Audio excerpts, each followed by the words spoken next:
Russia and China are not creating a military alliance and have nothing to hide in their military cooperation, while the West builds a new axis. That's the comment from Russian President Vladimir Putin in his latest interview after a meeting with Chinese counterpart Xi Jinping in Moscow.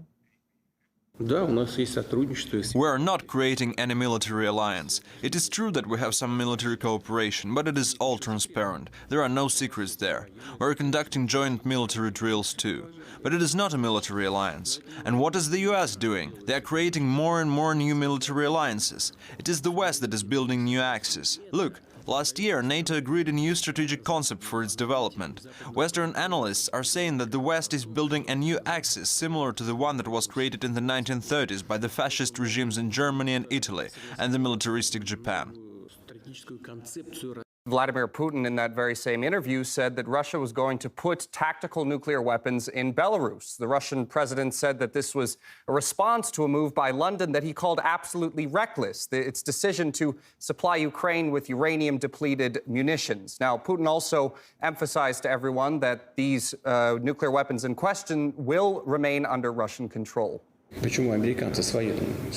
As Americans place their tactical nuclear weapons on their allies' territory and train crews and pilots to use them if necessary, we have decided to do the same. Beginning on the 3rd of April, we will start to train crews, and on the 1st of July we will finish the construction of a storage facility specifically for tactical nuclear weapons on Belarusian territory.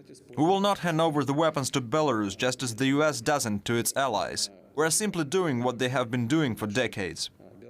Now, in terms of the West's reaction to this development, it hasn't been all the same. The European Union responded quite aggressively, actually. It threatened sanctions if Belarus went through with hosting these nuclear Russian weapons. But on the other hand, the United States actually took a more cautious approach, surprisingly enough. It said that this move by Russia does not change U.S. posture at all.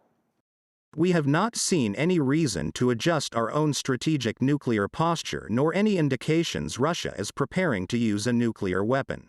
We remain committed to the collective defense of the NATO alliance.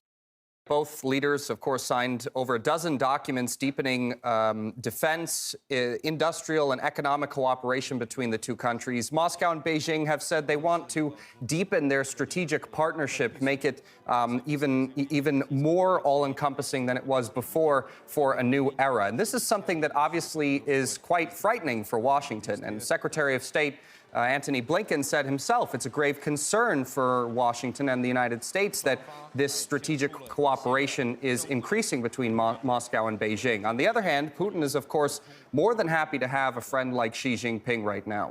Europe's economic dependence on China is increasing at a much higher rate than Russia's. Trade between Europe and China is growing at a very high rate. It's the other way around, so they should really think about themselves. For decades, there has always been someone who wanted to turn China against the Soviet Union or vice versa. We know what kind of world we live in. We value our relations and the level that we have reached in recent years. So with Russia and China growing closer than ever before, Washington's going to be in for a hard time if it tries to continue this business-as-usual foreign policy.